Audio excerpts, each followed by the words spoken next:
တင်းစုပိတ်ရက်ကိုဘယ်ရီသွားကြလဲကီကတော့ဘော်ရာရီနဲ့မရောက်တာကြတဲ့ငွေဆောင်ကန်းကြီးကိုတွားပြစ်ခဲ့ပါတယ်အမြဲတမ်းတင်းနေကြနေရမဟုတ်ပဲကီကဒီတစ်ခေါက်အစ်စ်ဆန်းကိုတဲချင်တာနဲ့ The Palm Beach Resort ကိုရွေးပြစ်ခဲ့ပါတယ်ကီတို့ကတင်းစုပိတ်ရက်ဆိုတော့ဟိုတယ်ဒီမှာလဲဘိုကင်တွေတော့လုပ်ရတော့နည်းနည်းတော့ခက်တာပေါ့နော်ဟိုတယ်လေးကကြဲကြဲဝန်းဝန်းလဲရှိရယ်လှလဲလှတယ် service လဲကောင်းတယ်ဒါပေမဲ့ wifi ကတော့မမိဘူးမီးကည6မိနစ်ခွန်ပေးတယ်နေ့လယ်ဘက်ကတနာရီကနေ4နာရီထိပေးပါတယ်။ကေယာဟိုတယ်ဘန်ဂလိုလေးတွေဆိုရင်ဝူဒန်ဘန်ဂလိုလေးတွေကိုပို့ပြီးတော့သဘောကျပါတယ်။ရွေးချယ်စရာရှိနေမယ်ဆိုရင်ဝူဒန်ဘန်ဂလိုလေးတွေကိုပဲအများအားရွေးချယ်ပြီးတော့တဲပြစ်ပါတယ်။သူ့ရဲ့အခန်းဖွဲ့စည်းပုံလေးကလည်းချစ်စရာကောင်းတယ်။ပြီးတော့ကေရောဝရဏကျဲကျဲလိုချင်တာနဲ့ဒီထောင်ခန်းလေးကိုယူလိုက်တယ်ပေါ့နော်။ beach ကိုလာမယ်ဆိုရင်တော့ bungalow sea view အခန်းကတော့အကောင်းဆုံးပါပဲကေကဒီ building sea view အခန်းတွေကိုတိတ်ပြီးတော့သဘောမကျဘူးအခုပွဲတော်ရဲ့လာလိုက်တယ်ဆိုပေမဲ့ကေရုဟိုတယ်ဘက်မှာတော့လူတွေအရင်ရောပြည့်ကျက်မနေဘူးပေါ့နော်သူ့ရဲ့ရေကူးကန်ကလည်းတော်တော်ကျယ်ပါတယ်ကမ်းခြေရောက်ပြီဆိုရင်မီးသွေးလေးနဲ့กินနဲ့ကြောက်ပစုံကိုတစ်ခါတော့တော့စားလိုက်ရမှာနေတာထိုင်တာရှိသွားပါတယ်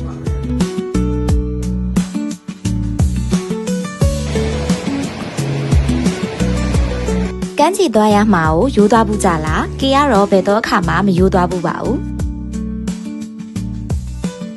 ကမ်းခြေစင်ရေကူးခန့်နေပါရီသွားပြီးတော့ညဘက်ရောက်တော့ Escala Hotel က Brizo Beach Bar ကိုသွားပြစ်ခဲ့ပါတယ်ဒီမှာက9နာရီခွဲတစ်ချိန်10နာရီခွဲတစ်ချိန် Fire Dance Show ရှိရပေါ့နော်အဲ့ဒါလည်းလာကြည့်ရင် Beach Bar လေးလည်းထိုင်ခြင်းလို့လာပြစ်ခဲ့ရတာ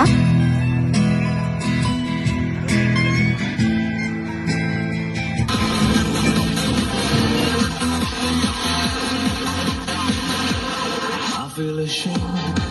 and again I'm counting the days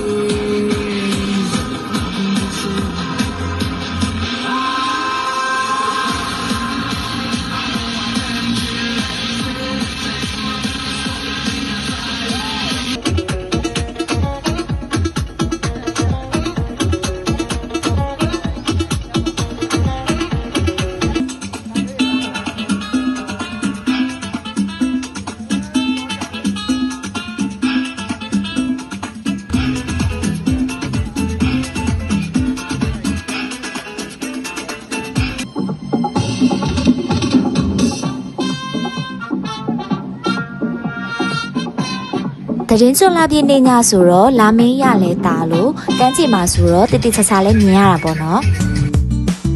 The Palm Beach ရဲ့ breakfast လေးတွေကလည်းအရန်အကြိုက်ကြီးမဟုတ်ပေမဲ့အရသာလေးတွေကမစိုးပါဘူးကောင်းပါတယ်